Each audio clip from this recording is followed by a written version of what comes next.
High. High. কেমন আছো? আলহামদুলিল্লাহ ভালো। আচ্ছা, তুমি কি কোনো কারণে আমার থেকে লুকিয়ে বেড়াচ্ছ?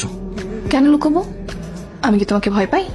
কেন যেন সবসময় মনে হয় তুমি আমায় দেখছো, কিন্তু আমি তোমায় খুঁজে পাচ্ছি না। জানি না, হতেও পারে। আমাদের কবে দেখা হচ্ছে তাহলে? সেটা আমি কি করে বলবো? সেটা তো তুমি জানো। মানে? আচ্ছা চলো একটা গেম খেলি। কি গেম? আমি তোমার আশেপাশে থাকবো, কিন্তু তোমার সামনে আসবো না। যদি তোমার ফিলিংস আমার জন্য সত্যি হয়, তাহলে তুমিই খুঁজে নিও আমায়।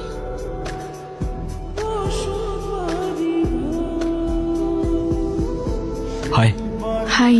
শেষ পর্যন্ত খুঁজে নিলাম আমি তোমায়। ফাইনালি।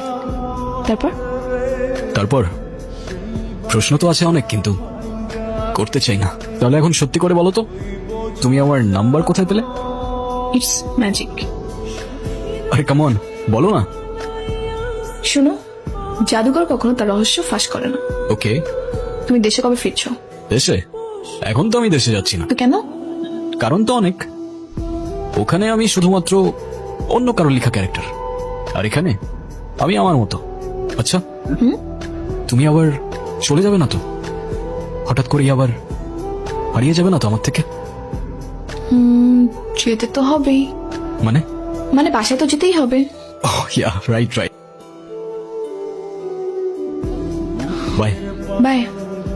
হেই। Thank you.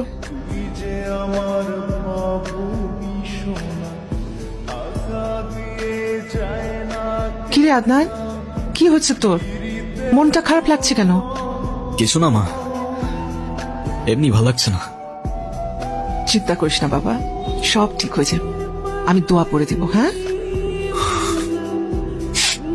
শোন, নিজের যত্ন নিস, ভালো থাকিস। হ্যালো, কে? আমি। আমি কে? দিয়া? কোথায় তুমি? তোমাকে 2 দিন ধরে কল দিয়ে যাচ্ছি আমি। তোমার ফোন সুইচ অফ কেন? আর আর এটা কার নাম্বার? কার নাম্বার? আমারই নাম্বার। আমি তো চলে আসছি। চলে আসছো মানে? কোথায় চলে আসছো? কেন, বাংলাদেশে? মানে কি আমাকে একবার বলবা না তুমি? বলে কি লাভ? তুমি তো বলছো যে দেশে ফেরার কোনো ইচ্ছা নেই, তো বলে কি হবে? তাই বলে তুমি আমাকে এভাবে না বলে চলে যাবা? আমার তো দেখা করতে হবে তোমার সাথে। তোমাকে অনেক কিছু বলতে হবে আমার, কিভাবে বলবো আমি? ঠিক আছে, যদি দেখা করতেই চাও তাহলে চলে আসছো বাংলাদেশে। কোথাও যাচ্ছিস? এই কয়েক বছর ধরে তোর তো কোথাও যাইতে দেখি নাই। সবকিছু রেডি করছিস, ব্যাগ গোছাচ্ছিস, কিছু বলছিস না কেন? চলে যাচ্ছি মামা, কোথায় যাচ্ছিস? বাংলাদেশে। এতে খুশির সংবাদ। আগে বলতিস, তাইলে আমি আপাদুল্লাহ ভাইয়ের জন্য কিছু নিয়ে আসতাম। কিন্তু সব ঠিক আছে তো মামা? সব ঠিক মামা। মামা, এটা রাখো। এটা কি করতেছিস? প্লিজ মামা, এটা রাখ তুই। আমাকে আর লজ্জা দিস না। আরে মামা, প্লিজ। তুমি রাখো। আমি চলে যাচ্ছি দেশে, আর তোমার ব্যবস্থা না করে যাইতে পারলে আমি কি শান্তি পাবো বলো?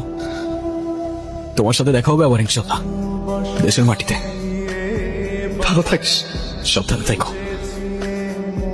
মা। কি রে, কেমন আছিস? এই তো ভালো। বাবা, তুমি কেমন আছো? বিন্দাস। মানে কি আমি এত বছর পরে আসলাম আর তোমাদের কিছু মনে হচ্ছে না? কেন মনে হবে? এতদিন আমাদের কথা মনে হচ্ছে তোর? আমার তোমাদের কথা প্রত্যেকটা দিন, প্রত্যেকটা সেকেন্ড মনে পড়ে। তা না হলে কি 3666 কিলোমিটার বাড়ি দিয়ে তোমাদের সাথে দেখা করতে আসতাম? থাক থাক থাক, আর নাটক করতে হবে না। মা, কি ঘুরায় পেঁচায় কথা বলতেছো? আমি ঠিক বুঝতে পারতেছি না। একটু চারপাশে তাকাও, তাহলেই বুঝতে পারবে। দেওয়ার জন্য হলেও শেষমেশ তোকে দেশে ফিরতে হলো। তবুও ভালো যে শেষ পর্যন্ত সে দেশে এসেছে। আর শোন, ওই সামনের ঈদের আগে কিন্তু তোকে আর যেতে দিচ্ছি না। ডোমারি বাবা, এবারের ঈদ তোমাদের সাথেই হবে। বাহ। হায় খোদা, এসব যে তোমার প্ল্যান ছিল আমি 1 সেকেন্ডের জন্য বুঝি না। বুঝতে পারলে কি আর তোমাকে এত সহজে দেশে আনা যেত? তো তারপর প্ল্যান কি? হ্যাঁ, সেটাই তো বলছিলাম। তাহলে প্ল্যান কি? কবে কথা বলতেছি আমরা? কোন বিষয়ে? কোন বিষয় আবার? Marriage, what else? হ্যাঁ, সামনের মাসে তোমার বিয়ে, এজন্যই তো তাড়াহুড়ো করে দেশে চলে আসলাম। আর তাহলে এতদিন এসব কি ছিল? তুমি এই বিয়ে ক্যান্সেল করে দাও। কার সাথে বিয়ে হচ্ছে তোমার? আমি কেন না করতে যাবো? দিয়া, তুমি আমাকে ভালোবাসো আর আমি তোমাকে। এখন এসব কি বলতেছো তুমি?